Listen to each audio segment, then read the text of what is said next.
How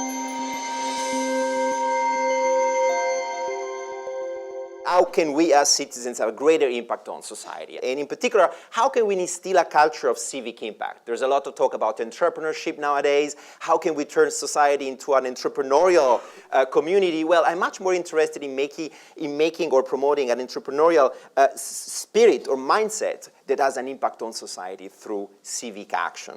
So let's start from the problem. And in particular, let's start from a story. This is the story of Jamila. She's a consultant. When she was a child, she really wanted to become a teacher, but today she spends most of her time behind a computer screen.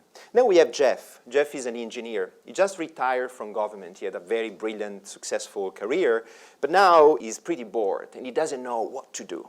And then we have Ben. Ben is a law student. In reality, he's not really happy because what he's really good at is graphic designer. He spends his afternoon with friends setting up web pages and working together. So the question is, what these three individuals have in common?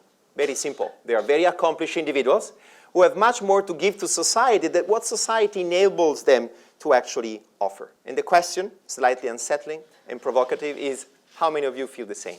I certainly do. That's my perspective. I'm a teacher. I spend a lot of time in the classroom. According to studies, only 1 student out of 10 will remember what I say. That's the retention rate of my teaching. How many of you do better? There might be doctors among you, nurses. Well, for you, it's much easier to claim that you save lives every single day. But the overall argument, I think, is that we can do better as a society to mobilize our own expertise and talents that each person has today. Yet we are in this routine. We are in this specialization tunnel that really constrains our ability to give. And this is a paradox that shows how today our society is witnessing an acceleration when it comes to the access to the educational system at the global level. But at the same time, we are stuck in our job descriptions. Not only when we become professional, but even when we are students or we are pensioners, we are still stuck. Well, true, once in a while we show resistance. In this country, I can feel there are a lot of people who want to resist and they're ready to show up and to protest. There are online petition sites that collect signatures that enable us to convey the message to the decision makers. We give to charities once in a while. But of course, all these one-click forms of participation, they do not really take full advantage of our own expertise and capabilities. They often commodify our own experience. Have you ever wondered what happened after you have signed up one of these online petitions? No, because you're done. You're not expected to do anything else but to give away your name, your signature, and there will be somebody taking over from you. But usually, not really. There's not much work done after this online petition. So we witness a commodification of civic participation. Today, business model of Change.org is pretty much about being a data broker, selling off your data. You sign up for animal welfare, you're very likely to sign up for social justice petition, and therefore there will be somebody willing to pay. This is happening. Not only Cambridge Analytica is doing it, by not even asking consent. They do ask consent, but perhaps you have signed up for one petition and not for many other petitions, and you don't allow these individuals to get back to your inbox. So our ability to convey and to channel our expertise, talents, and passion is not really happening. What should be the beginning of our participation is very often the end of our participation. We don't do much more than these micro donations. We are spectators, not actors of life. We are consumers and not citizens.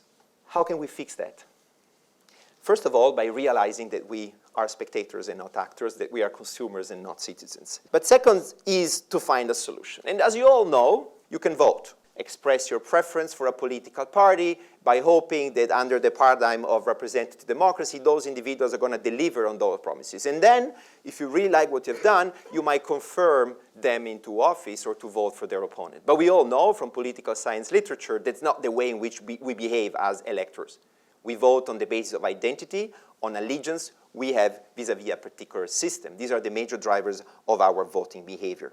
Then we can run for office. Some of you might be brave enough, and we need new leaders. We need people who have fresh ideas, and they do represent society today.